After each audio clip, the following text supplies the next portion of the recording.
Hello student, welcome to your channel Academic Excellence. Student, today I am going to explain you about respiration.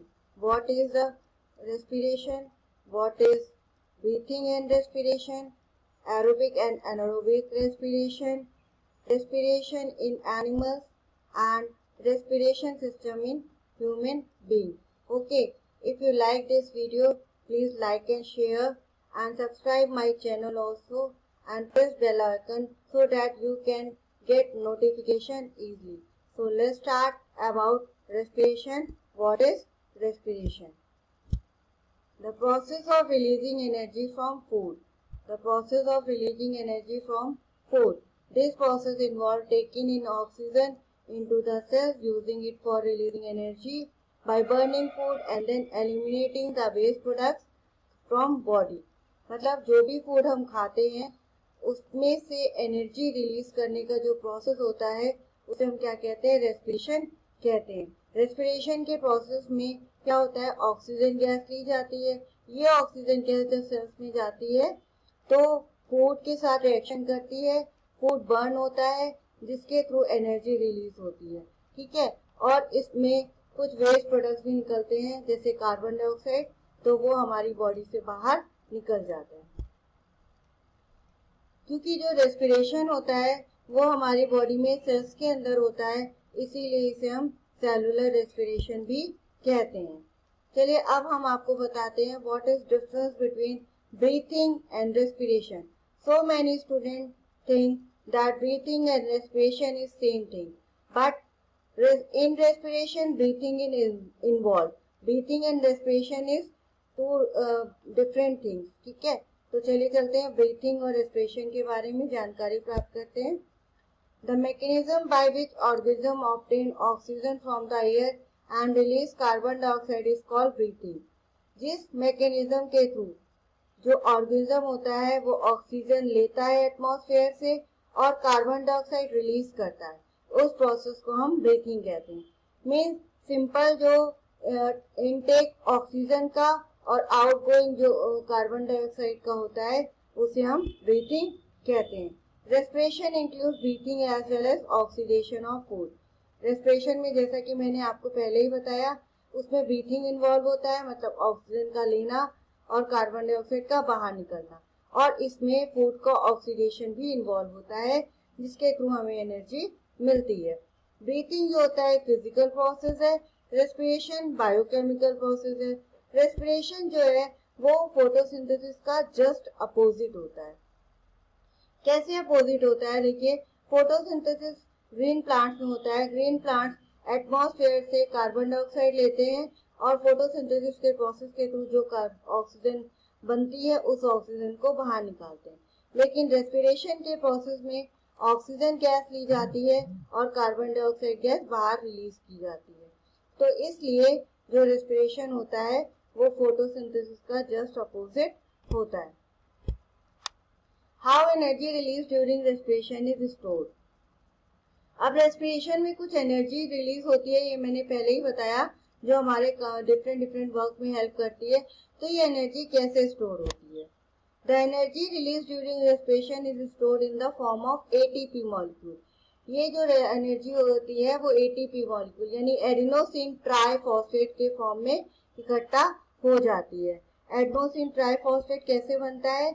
जब adenosine triphosphate के molecule में एक ATP का जो molecule होता है, एक फॉस्फेट का जो मॉलिक्यूल होता है वो जुड़ता है तो हमारा एटीपी का मॉलिक्यूल बनता है। ये देखिए हमने बताया हुआ है, एडीपी के मॉलिक्यूल में जब फॉस्फेट का एक मॉलिक्यूल और एनर्जी ऐड होती है तो वो एटीपी के फॉर्म में कन्वर्ट हो जाता है।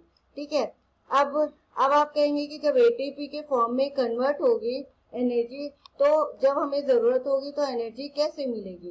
तब ये जो प्रोसेस है ये उल्टा हो जाता है। उस प्रोसेस में एटीपी में से एक फॉस्फेट का जो मॉलिक्यूल है वो सेपरेट हो जाता है और उसमें से एनर्जी रिलीज होके वो फिर से एडीपी के मॉलिक्यूल में कन्वर्ट हो जाता है। यानी कि पहले जो एडीपी के साथ फॉस्फेट का मॉलिक्यूल बनके एटीपी बनता है वो स्टोर हो जाती है एनर्जी, और फिर जब हमें एनर्जी चाहिए होती है तो एटीपी जो होता है ब्रेक हो जाता है एटीपी जो होता है ब्रेक हो जाता है एडीपी में और फॉस्फेट मॉलिक्यूल में, और उससे एनर्जी रिलीज हो जाती है। इसमें जो एनर्जी निकलती है वो 30.5 किलो जूल पर मोल होती है। Types of respiration. There are two types of respiration, aerobic respiration and anaerobic respiration. Aerobic respiration क्या होता है? जब कोई respiration एयर की प्रेजेंट में होता है तो उसे हम एरोबिक रेस्पिरेशन कहते हैं। ठीक है, यानी कि जिस रेस्पिरेशन के लिए ऑक्सीजन की जरूरत होती है उसे हम एरोबिक रेस्पिरेशन कहते हैं। एरोबिक रेस्पिरेशन के थ्रू जो ग्लूकोज होता है उसका पूरा कंप्लीटली जो होता है वो ब्रेक डाउन हो जाता है, जिससे कार्बन डाइऑक्साइड, वाटर और एटीपी के मॉलिक्यूल्स बनते हैं। अब देखिए एरोबिक रेस्पिरेशन में जो एटीपी होती है वो 38 एटीपी बनती है, यानी कि इसमें जो एनर्जी मिलती है वो हमें ज्यादा मिलती है। ठीक है, तो एरोबिक जो रेस्पिरेशन होता है वो माइटोकॉन्ड्रिया में होता है। माइटोकॉन्ड्रिया जो होता है वो एरोबिक रेस्पिरेशन का साइट होता है। एनारोबिक रेस्पिरेशन, एनारोबिक रेस्पिरेशन क्या होता है? जो रेस्पिरेशन एयर की एब्सेंस में यानी ऑक्सीजन की एब्सेंस में होता है उसे हम क्या कहते हैं? एनारोबिक रेस्पिरेशन कहते हैं। एनारोबिक रेस्पिरेशन में जो ग्लूकोज है उसका पूरा कंप्लीट ब्रेकडाउन नहीं होता है। ठीक है, कंप्लीट ब्रेकडाउन ना होने के कारण जो ग्लूकोज है उससे क्या बनता है? हमारा एथिल अल्कोहल। ये देखिए C2H5OH plus CO2 plus ATP बनता है। यानी कि एनारोबिक रेस्पिरेशन के जो प्रोडक्ट्स होते हैं वो क्या होते हैं? एथिल अल्कोहल, कार्बन डाइऑक्साइड और एटीपी। अभी आपने देखा था एरोबिक रेस्पिरेशन में 38 एटीपी मिलते हैं, लेकिन एनारोबिक रेस्पिरेशन में जो एटीपी के केवल 2 ही मॉलिक्यूल मिलते हैं। इट्स मीन्स एनारोबिक रेस्पिरेशन में हमें जो एनर्जी मिलती है उसकी क्वांटिटी एरोबिक रेस्पिरेशन की क्वांटिटी से कम होती है।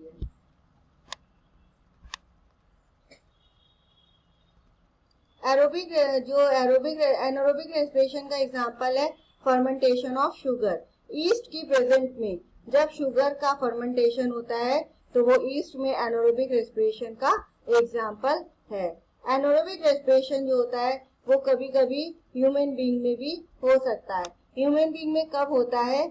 जब ह्यूमन बीइंग बहुत ज्यादा जो होते हैं मेहनत कर लेते हैं, बहुत जंपिंग करते हैं या बहुत फास्ट जो होते रनिंग कर लेते हैं, बहुत एक्सरसाइज बहुत फास्ट वाली कर लेते हैं, तो उनको रेस्पिरेशन के लिए जितनी ऑक्सीजन चाहिए होती है उतनी ऑक्सीजन उनको नहीं मिलती है, तो वो कम ऑक्सीजन में भी रेस्पिरेशन करते हैं, तब उसमें एनारोबिक रेस्पिरेशन होता है। लेकिन तब उनके अंदर जो ग्लूकोज का जो होता है कंप्लीट जो होता है ग्लूकोज ब्रेक नहीं हो पाता है, उसका इनकम्प्लीट ब्रेकडाउन होता है। तो इनकम्प्लीट ब्रेकडाउन होने से उसमें लैक्टिक एसिड और बनता है और एटीपी बनता है और कम एनर्जी मिलती है। कम एनर्जी का मतलब है कि वो टायर्ड फील करता है, और ये जो लैक्टिक एसिड बन रहा है ये जाकर हमारी मसल्स में इकट्ठा हो जाता है और मसल्स में क्या होता है? दर्द होने लगता है, क्रैम्प्स होने लगते हैं, जिसे हम मस्कुलर क्रैम्प्स कहते हैं। तो इसी कारण से जब फास्ट एक्सरसाइज या फास्ट रनिंग वगैरह कर ली जाती है तो हमारी बॉडी में पेन होने लगता है और हमें टायर्डनेस फील होती है, क्योंकि एटीपी जो होता है वो कम बनता है और लैक्टिक एसिड बनने के कारण मस्कुलर क्रैम्प्स होने लगते हैं। Respiration in animals, her animal में रेस्पिरेशन के अलग अलग ऑर्गेनिज्म होते हैं। चलिए हम बताते हैं किस एनिमल में किस ऑर्गेनिज्म के थ्रू रेस्पिरेशन होता है। सिंपल यूनिसेलुलर एनिमल, मतलब जिसमें जैसे अमीबा है, पैरामीशियम है, यूग्लिना है, इसमें जो रेस्पिरेशन होता है वो सिंपल डिफ्यूजन के थ्रू होता है, सेल मेम्ब्रेन के थ्रू, सिंपल डिफ्यूजन के प्रोसेस के थ्रू होता है। नेक्स्ट है हमारा रेस्पिरेटरी ऑर्गन जो अर्थवॉर्म में होता है वो स्किन के थ्रू रेस्पिरेशन होता है अर्थवॉर्म में। नेक्स्ट है कि जो एक्वेटिक एनिमल्स होते हैं, मतलब जो वाटर में रहने वाले एनिमल्स होते हैं जैसे फिश, प्रॉन्स, इसमें रेस्पिरेशन के लिए गिल्स होते हैं। इंसेक्ट्स जैसे ग्रासहोपर, हाउस फ्लाई, और इसमें जो छोटे छोटे होल्स होते हैं जिसे हम स्पाइरकल्स कहते हैं, और इनकी पूरी बॉडी में एयर ट्यूब्स होते हैं जिन्हें हम ट्रैकिया कहते हैं। तो सॉरी पूरी बॉडी में स्पाइरिकल्स होते हैं और इसमें एयर ट्यूब्स होते हैं जिन्हें हम ट्रैकिया कहते हैं। तो स्पाइरिकल्स और एयर ट्यूब्स के थ्रू ही इनमें रेस्पिरेशन होता है। रेस्पिरेटरी ऑर्गन जो लैंड एनिमल्स होते हैं, जो लैंड में पाए जाते हैं, उसमें लंग्स के थ्रू रेस्पिरेशन होता है। चलिए अब हम आपसे के साथ डिस्कस करते हैं रेस्पिरेटरी सिस्टम इन ह्यूमंस। ये देखिए ह्यूमंस में रेस्पिरेटरी सिस्टम का डायग्राम है। The main organ of human respiratory system जो है वो नोज होता है, nasal passage, nasal cavity, trachea, bronchi, lungs और डायाफ्राम होते हैं। वन बाय वन हम आपको इसके बारे में बताएंगे। ह्यूमन रेस्पिरेटरी सिस्टम जो होता है वो हमारे नाक से शुरू होता है। ये देखिए ये हमारी नोज है, नोज से शुरू होता है। नोज में 2 छेद होते हैं जिसे हम क्या कहते हैं, नोस्ट्रिल्स। ठीक है, जिसे हम क्या कहते हैं, नोस्ट्रिल्स। नोज के पीछे एक पैसेज होता है, एक मतलब रास्ता टाइप का होता है जिसे हम नेसल पैसेज कहते हैं।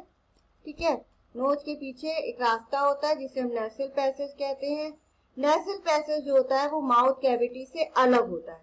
किसके थ्रू अलग होता है, एक पैलेट के थ्रू, एक हार्ड बोनी पैलेट होता है जिसके थ्रू जो नेसल पैसेज होता है वो माउथ कैविटी से सेपरेट होता है। नेसल पैसेज में जो फाइन हेयर्स पाए जाते हैं और म्यूकस होता है। आपकी नाक के अंदर हेयर्स होते हैं और म्यूकस होते हैं। ये क्यों होते हैं, जिससे कि जब हम सांस लेते हैं तो ऑक्सीजन के साथ जो उसमें एयर में जो प्रेजेंट इम्प्योरिटीज होती हैं जैसे डस्ट पार्टिकल्स वगैरह, वो अगर हवा के साथ चली भी जाती हैं तो नोज में नेसल पैसेज में जो प्रेजेंट ये नेसल हेयर है और म्यूकस जो है वो इसको एब्जॉर्ब कर लेती है और उसको अंदर नहीं जाने देती है। इसका मतलब लंग्स के अंदर हमारा क्लीन एयर जाती है। नेक्स्ट हमारा है कि नेसल पैसेज के बाद जो एयर है वो कहाँ एंटर करती है। ये देखिए ये हमारा फेरिंग्स है। फेरिंग्स में जो है एयर एंटर करती है नेसल पैसेज के बाद। नेसल जो फेरिंग्स के नीचे एक विंड पाइप होता है, ये विंड पाइप है जिसे हम ट्रैकिया कहते हैं। तो जो फेरिंग्स है वो विंड पाइप और माउथ के बीच का पार्ट होता है। ठीक है, ये है हमारा नेसल पैसेज या ट्रैकिया। अब जो नेसल पैसेज है वो क्या करता है, आगे जाके 2 पार्ट्स में डिवाइड हो जाता है। ये देखिए सॉरी नेसल पैसेज नहीं, ट्रैकिया। ट्रैकिया जो होता है एक ट्यूब होता है और ये आगे जाके 2 पार्ट्स में डिवाइड हो जाता है जिसे हम क्या कहते हैं, ब्रोंचियाई। ये देखिए ये ब्रोंचियाई है। ठीक है, और ट्रैकिया के ऊपर जो होता है एक वॉइस बॉक्स होता है जहां से हमारी आवाज निकलती है जिसे हम लैरिंक्स कहते हैं। ये ब्रोंकिया जो ट्रैकिया है ये आगे जाके ब्रोंचियाई में डिवाइड हो रहा है। लंग्स जो होता है वो चेस्ट में पाए जाते हैं। ये जो लंग्स है ये चेस्ट में पाए जाते हैं और इसके नीचे एब्डोमिनल कैविटी होती है। ठीक है, तो एब्डोमिनल कैविटी और चेस्ट कैविटी जो होती है वो एक दूसरे से डायाफ्राम के थ्रू सेपरेट होती है। और लंग्स में थिन मेम्ब्रेन होती है। ये जो लंग्स है इसमें थिन मेम्ब्रेन होती है जिसे प्लूरा कहते हैं। ये पूरा जो लंग्स होता है ये हमारे रिब केज में प्रोटेक्ट होता है, रिब केज इसकी प्रोटेक्शन करता है। ब्रोंकस जो होता है, ब्रोंकस मतलब ब्रोंचियाई का सिंगुलर फॉर्म है। ब्रोंचियाई 2 होते हैं, ब्रोंचियाई मतलब बहुत सारे हो सकते हैं, ब्रोंकस एक होता है। ठीक है, तो ब्रोंकस जो होते हैं आगे चल के ब्रोंकियोस में डिवाइड होते हैं। ये ब्रोंकियोस जिस पाउच लाइक स्ट्रक्चर में जाते हैं उसे हम एल्वेली कहते हैं। एल्वेली जो होती है वो ब्लड कैपिलरीज के थ्रू सराउंड होती है और यहीं पे ही जो होता है गैसेस का एक्सचेंज होता है। ये जो होते हैं ये लंग्स को एरिया प्रोवाइड करने का काम करती है, लंग्स को बढ़ाने और घटाने का काम करती है। इसके अलावा जो डायाफ्राम होता है वहां पे ब्रीथिंग इन ब्रीथिंग आउट का काम होता है। जब हम एयर ब्रीथ करते हैं तो डायाफ्राम की जो मसल्स हैं वो कॉन्ट्रैक्ट हो जाती हैं और चेस्ट कैविटी फैल जाती है। फैलने के कारण वॉल्यूम जो होता है वो चेस्ट कैविटी का इंक्रीज हो जाता है, एयर प्रेशर डिक्रीज हो जाता है। डिक्रीज होने के कारण बाहर की जो एयर है यानी ऑक्सीजन बॉडी के अंदर आ जाती है। ये जो एयर है ये हमारी ऑक्सीजन होती है। ऑक्सीजन जो होती है पूरी बॉडी पार्ट्स में सप्लाई हो जाती है और किसके थ्रू सप्लाई होती है, रेड पिगमेंट जिसे हम हीमोग्लोबिन कहते हैं। ठीक है, इसी तरह से जो कार्बन डाइऑक्साइड प्रोड्यूस होती है तो कार्बन डाइऑक्साइड प्रोड्यूस ये जो होती है लंग्स से वापस जाती है डायाफ्राम के थ्रू। मसल्स जो होती है रिब की जो होती है रिलैक्स हो जाती है। जिसके कारण जो कैविटी होती है कॉन्ट्रैक्ट होती है, स्मॉलर हो जाती है। कॉन्ट्रैक्शन के कारण कार्बन डाइऑक्साइड जो होती है वो बाहर निकल जाती है।